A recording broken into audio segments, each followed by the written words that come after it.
Hey everybody, KC0VI Tom. TLJ, who normally is over there, is not here today. Her and her family went up to Faribault for a family function. We're going to be here giving a quick little product review on a new radio. I was a ham for about 11 years before TLJ got her license, and I had different types and models of radios across the house and the cars.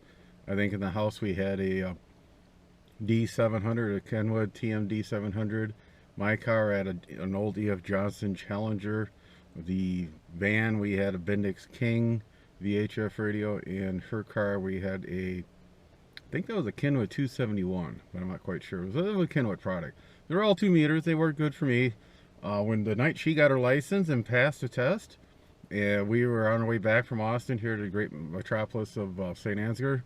I don't even think we were through the Minnesota border, Iowa border yet, and she made a comment, said, can you just get all the radios the same so it's easier for her to operate them? And, well, that's unbelievable. You know, everybody dreams of their spouse to say, you can go out and buy new equipment. So we started looking at different types of radios, and this was about the time that the narrow banding was taking effect. Here in St. Ansgar, storm spotting is done by volunteers. We have firemen, volunteer firemen. We have some just general people off the street who help out. They go through the storm training. We got a few hams down here, and we actually operate on the city police channel or the deputy's sheriff's channel. And before anybody goes off, well, your radios aren't part whatever accepted, talk it over with the chief of police and the sheriff, and we're providing a service. We're giving them information. We're protecting lives and property. We'll worry about it later. You know, it's not like we're on there every day. It's just under emergency conditions, so, or at close to emergency. So so we decided we picked up a Kenwood TM's D710A. That was the current model at the time. Right now, I believe that's been superseded by the G model. And really, the only thing they did was added a GPS unit to it, so you don't have to have an external. The 700 and the 710 are good radios, especially if you team them up with an AvMap navigation unit. They'll actually plot the other amateurs in the area. They're running APRS, so it's kind of cool when you're driving around, see who's out there. And I was looking at upgrading. We got 710s in the house and the 3 vehicles, and we're looking at upgrading the one in the camper. Right now that's a 700. Mainly just get it down to narrow banding. And the price for a 710G, excuse me, is, you know, it's still up there pretty good, and it's an old radio in the tooth. You know, will do a lot of nice functions. 1,000 channels, good crossband. It will do a very good scan, but it won't do digital except for APRS. And so there's some other stuff. It's just kind of, man, you know, spending that much money and have less features than a brand new radio. So what we ended up doing was picking up a Yaesu. I'll fire up the car. Like I said, it's the Yaesu FTM-400XDR, I believe. A fairly nice radio. Welcome on board. That's the AvMap G5 Searching going off. for satellites. And that's not tied in. I just leave that in for now. I'll probably pull it off here. Get my frame up a little better. A fairly nice radio. Like I said, it's got 2 banks, a A and a B bank. You have to be careful. It says it has 1,000 channel memories, which is true, but it's 500 in the A bank, 500 in the B bank. They can be the same, they can be different. The A bank will do 2 meter 440. Along with, it will receive aviation. It will receive, I believe, some 800 Ready to channels. navigate. Really? And some the upper, around the 900, up in that, you know, the ham bands up there will receive, will not transmit up there. The lower channel will just do 2 meter and 440. The radio is actually designed to do the voice traffic on the A band and the data traffic on the B band. It's wires capable, along some others of the Yaesu product line. It will do the Fusion, the C4 FM. Scan rate is fairly decent. It's not as fast as the D10 or the D700 or the D710. As you can see, the display is quite large. You can change the color to match or whatever you like. Actually, I use the blue because in the Volt here, there's a lot of highlighted areas in the blue. We'll pull back here. As you can see, the radio console, center console's got some blue trim in it, and so it does kind of match up kind of nice. We're gonna spin around here, gets the glare out. Pull around to the front of the house, get out of the sun. I also turn up the display. Like I said, the display is good and large. It's touch sensitive. You can change the color on it. The brightness factor is good. As you can see, we can see it pretty good in the bright sunlight.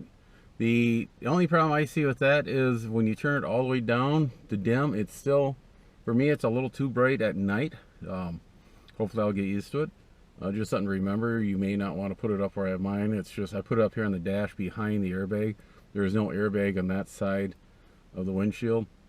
The airbag's in the steering wheel, and just below the A-pillar, just out of the camera angle, is an airbag deployment unit. But all in all, you can label besides the frequency, you'll put a label on it to corresponding traffic, who owns the channel, operates on the channel. The radio is compact. The head is quite small. As you can see, it's probably 6 to 7 inches wide and probably 4 inches tall. The body of the radio, I actually got lucky. It's underneath the driver's seat. I got the bracket zip tied to the frame of the car, so the actual radio is off the ground, off the floor, so it's good air circulation. You can label the channels, like I said. The 4 soft keys on the bottom are programmable. You can change those. There's a list of different ones you can do. On the actual mic itself, we'll pull back here. There are some, besides the keypad, we got A through D on the side and P1, 2, 3, and 4. Those are somewhat programmable. There's a shorter list you can put in there. Like I said, we bought this radio about a month ago. Been running it in the car. It is surprisingly good. Contacts with reports. The audio is good on the analog. On C4 FM, it's good C4 FM copy. The manual's not the greatest in the world. It's actually bad. It was probably written by a Japanese engineer who had it translated in English, and the English form was, the engineer was translated to common, and it's bad. Best thing to do is use to start your barbecue or to light your campfire. The start point where it explains all the components, it's pretty good. Connections, but after how to do the settings, it's not good at all. I actually spent about 2 days on YouTube researching, looking at a lot of good videos out there from a lot of different people. Sorry, I can't remember all your call signs. Just go around through there and you'll figure out some good information how to set it up the way you want it. I have not played with the wires yet, or the GM, the group monitoring, I believe it's called, the GM. We'll get to that later. Right now it is set up for APRS. That's what me will use it for here in North Iowa, Southern Minnesota, see where everybody else is. Keep tabs on TLJ. Like I said, that was actually cheaper than a D700GA. It was also on, besides that, there was a sale on from actual Yaesu, about $150 discount at the time I bought it. I bought it from Gigaparts, and they had a Halloween couple bucks off on that, so it was, fairly good radio for a good price. Like I said, we'll play with this for a while, and maybe in the springtime we'll drop one in TLJ's car again. I have her blessing to get the same radio in all the vehicles. I believe this is a fairly decent radio for a very good price. Again, if you had to pay list price, it'd still be a good radio. Keep your eyes open for sales coming up on the holiday. Who knows what's going to happen. Also, the used market. If I do see one on the used market, I will try to jump on it for her car.